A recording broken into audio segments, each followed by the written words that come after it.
Paris Olympic खत्म होने के बाद हम लोग ये बात तो जान गए कि 140 करोड़ की आबादी वाले देश में स्पोर्ट्स का कितना बुरा हाल है। जहां क्यूबा जैसे देश जिसकी पॉपुलेशन सिर्फ 2 करोड़ है, उस देश ने 2 गोल्ड मेडल, 1 सिल्वर मेडल और 6 ब्रॉन्ज मेडल के साथ ओलंपिक टैली में 32 रैंक पे रहा। वही यूक्रेन जैसी कंट्रीज जहां पिछले 1.5-2 सालों से युद्ध चल रहा है, फिर भी वो 3 गोल्ड मेडल, 5 सिल्वर मेडल और 4 ब्रॉन्ज मेडल के साथ ओलंपिक टैली में 22 रैंक पे रहा। लेकिन India 0 gold medal, 1 silver medal और 5 ब्रॉन्ज मेडल के साथ इस बार ओलंपिक टैली में पाकिस्तान से भी पीछे रहा। तो दोस्तों सोचने वाली बात है कि 140 करोड़ की आबादी वाले देश में ओलंपिक गेम्स की इतनी स्थिति खराब क्यों है। We're talking about the Paris Olympics now.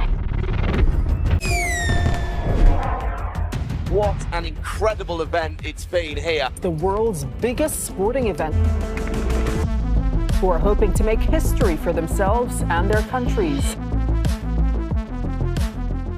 क्योंकि हम यहाँ चाइना और अमेरिका की तो बात कर ही नहीं रहे, क्योंकि मान भी लिया जाए कि चाइना और यूएसए डेवलप कंट्रीज हैं, लेकिन छोटे छोटे देश जहाँ रिसोर्स की कमी है, जहाँ वॉर हो रही है, जो देश हमसे इकोनॉमी में अच्छे नहीं है, फिर भी हमसे ज्यादा मेडल्स कैसे लेके आते हैं। तो क्या हमारी कंट्री में टैलेंट की कमी है?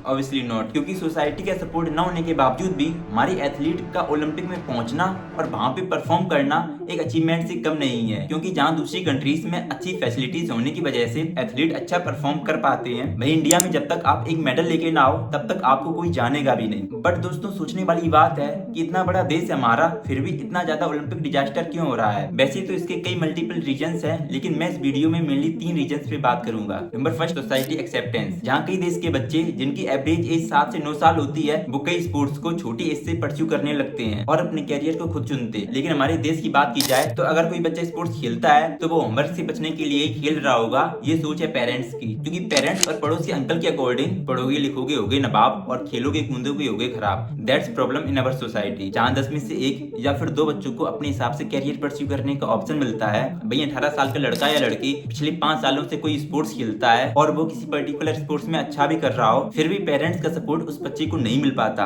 यहाँ समझने वाली बात ये है कि पेरेंट्स की भी अपनी मजबूरियां होती हैं, जिसकी वीडियो में आगे बात करेंगे। लेकिन दूसरी तरफ हमारे स्कूल जो बच्चों की क्रिएटिविटी तो वैसे ही खत्म करा देते हैं, लेकिन बच्चा जिसमें अच्छा हो वो भी नहीं करने देते। एग्जाम में मार्क्स लाने के अलावा उनके लिए ओलंपिक में मेडल लाना इतना इंपॉर्टेंस नहीं रखता, लेकिन ये जरूर हटा देते कि कौन सा देश ओलंपिक्स में अच्छा है, किस देश के एथलीट ने सबसे ज्यादा मेडल्स जीते हैं। ऑब्वियसली इसमें इंडिया तो दूर दूर तक कहीं है नहीं। अगर कोई स्टूडेंट टीचर से यही पूछ ले कि हमारा देश ओलंपिक्स में मेडल्स क्यों नहीं ला पाता, तो ये क्वेश्चन इनके लिए आउट ऑफ सिलेबस बन जाता है। हमारे देश में बहुत कम ही स्कूल है जो स्पोर्ट्स को बहुत ज्यादा इंपॉर्टेंस देते हो। ये तो ये स्कूल की बात, लेकिन सेकंड रीजन जिसकी वजह से इंडिया ओलंपिक में काफी पीछे है, वो है गवर्नमेंट सपोर्ट। वीडियो में कुछ टाइम पहले मैंने एक बात कही थी कि पेरेंट्स बच्चों का सपोर्ट क्यों नहीं कर पाते। इसका आंसर है इनसिक्योरिटी। गवर्नमेंट इनिशियल डेज में किसी एथलीट का इतना सपोर्ट नहीं कर पाती जितने की उससे आवश्यकता होती है। अभी तक इंडिया में कोई सरकार ऐसा स्टेडियम नहीं बना पाई जहाँ पे हर स्पोर्ट्स खेला जा सके। हो भी सकते हैं 1-2 स्टेडियम हो, लेकिन बहुत ही कम स्टेडियम है। अगर कोई एथलीट ओलंपिक गेम्स में मेडल ना ला सके तो ना तो वो पैसा कमा पाता है और ना ही उसकी लाइफ स्टेबल हो पाती, जिसकी वजह से पेरेंट्स अपने बच्चों को स्पोर्ट्स से दूर रखते हैं। गवर्नमेंट की खेलो इंडिया स्कीम की वजह से यूथ को काफी फायदा हुआ है, लेकिन अभी इसे और अच्छे लेवल पे इंप्लीमेंट करने की जरूरत है। लेकिन दोस्तों थर्ड रीजन जिसकी वजह से इंडिया के एथलीट इंटरनेशनल लेवल पे अच्छा परफॉर्म नहीं कर पाते, वो है politics in Indian Olympic. India में जहाँ हर स्पोर्ट्स में पॉलिटिक्स होती रहती है, चाहे फिर वो हमारे देश में सबसे ज्यादा खेले जाने वाले स्पोर्ट्स क्रिकेट ही क्यों ना हो, आए दिन बीसीसीआई पर सवाल उठते रहते हैं, क्योंकि जनता क्रिकेट देखती है और अवेयर है कि कौन से प्लेयर का सिलेक्शन होना चाहिए और कौन से प्लेयर का सिलेक्शन नहीं होना चाहिए। और अगर जनता को इसमें कुछ गलत होते हुए लगता है तो वो बीसीसीआई से क्वेश्चन पूछती है। लेकिन हम ओलंपिक्स में सवाल जवाब क्यों नहीं करते। दोस्तों अटल बिहारी वाजपेयी जी ने एक बार कहा था, सरकारें आएंगी जाएंगी, पार्टियां बनेगी बिगड़ेंगी, लेकिन ये देश रहना चाहिए। इसका मतलब मेरे लिए सीधा है, सरकारें आएंगी या सरकारें जाएंगी,